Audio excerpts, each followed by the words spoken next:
Hello বন্ধুরা, চলে আসছে আমাদের ঈদগাহ মাঠ। আর ঈদগাহ মাঠটা কীভাবে সজ্জিত করা হয়েছে সব কিছু থাকবে এই ভিডিওর মাধ্যমে। দেখতেই পারছেন, তাম্বু দিয়ে একদম সজ্জিত করা হয়েছে। আর আমি ব্যাক ক্যামেরার মাধ্যমে এই ভিডিওটা দেখাচ্ছি আপনাদের, পুরা ডিটেলস সঙ্গেই থাকে। দেখতে পারছেন এখনও কাজ অনেক বাকি, তারপরেও হালকা পাতলা কিছু দেখাচ্ছি আপনাদের। তাম্বুগুলা দিয়ে দেখেন পুরা মাঠ সাজানো হয়েছে। আর আমাদের পাইকোষা, পূর্বপাড়া, উত্তরপাড়া, হাজিপাড়া, মধ্যপাড়া, এই তিন পাড়া মিলে আমাদের এই ঈদগাহ মাঠ আপনারা দেখতে পাচ্ছেন। আর দেখতেই তো পারছেন মাঠের সংস্কারের কাজ চলতেছে। তার মধ্যে তো ঈদ চলে আসছে, তার কি করা, কাজ শেষ হয় নাই, এখনো কাজ চলতেছে, চলমান। তারপরে এই যে দেখেন আমাদের শ্রমিক ভাইরা কিন্তু কাজ চলতেছে। কালকে ঈদ, তারপরেও আজকে কী জন্য আসছে শ্রমিক ভাইরা কাজে?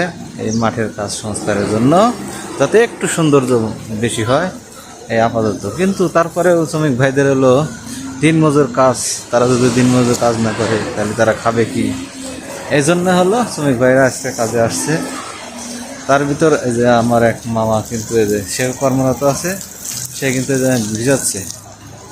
এখানে নতুন মাটি মাছ ফলানো হয়েছে, যার কারণে কিন্তু পানিতে ভিজাচ্ছে, যাতে কালকে আর অসুবিধা না হয়, ধুলামোলা না হয়। আর বড় বড় ঢেল ছিল সেটা বাইরে বাইরে ক্লিয়ার করছে। আরও অনেক কাজকাম করতেছে, আমি দেখাচ্ছি, আপনারা সঙ্গেই থাকুন। আর এই যে দেখেন তাবু করতেছে না, এই যে এখনো অনেক কাজই বাদ আছে, যেখানে সব তাবু আছে দেখতে পাচ্ছেন কত সুন্দর,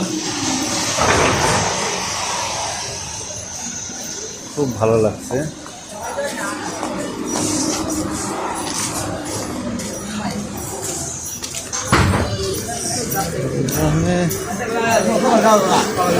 এই যে দেখেন আমার শ্রমিক ভাইরা এই যে দেখেন কাজ করতেছে, দেখছেন এত ওদের ভিতর। ওরা তো আছেই, কালকে ঈদ, আজকে ওদের কাজে আসতে হয়েছে কি জন্য? পেটের দায়ে।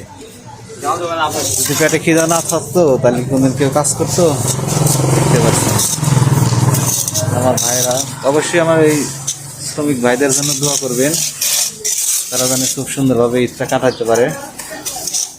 আর এই যে দেখেন মাঠের ওয়াল আজকে প্লাস্টার করে শেষ করে দিল, নিচের সাইড। তো ভিডিওটা অনেক লম্বা হয়ে গেল, তো অবশ্যই আমাদের পাশে থাকবেন এবং আমাদের চ্যানেলটাকে একটু ফলো দিয়ে রাখবেন। ইনশাল্লাহ সুন্দর সুন্দর ভিডিও পেয়ে যাবেন। দেখতে পাচ্ছেন খুব ভালো। ঠিক আছে।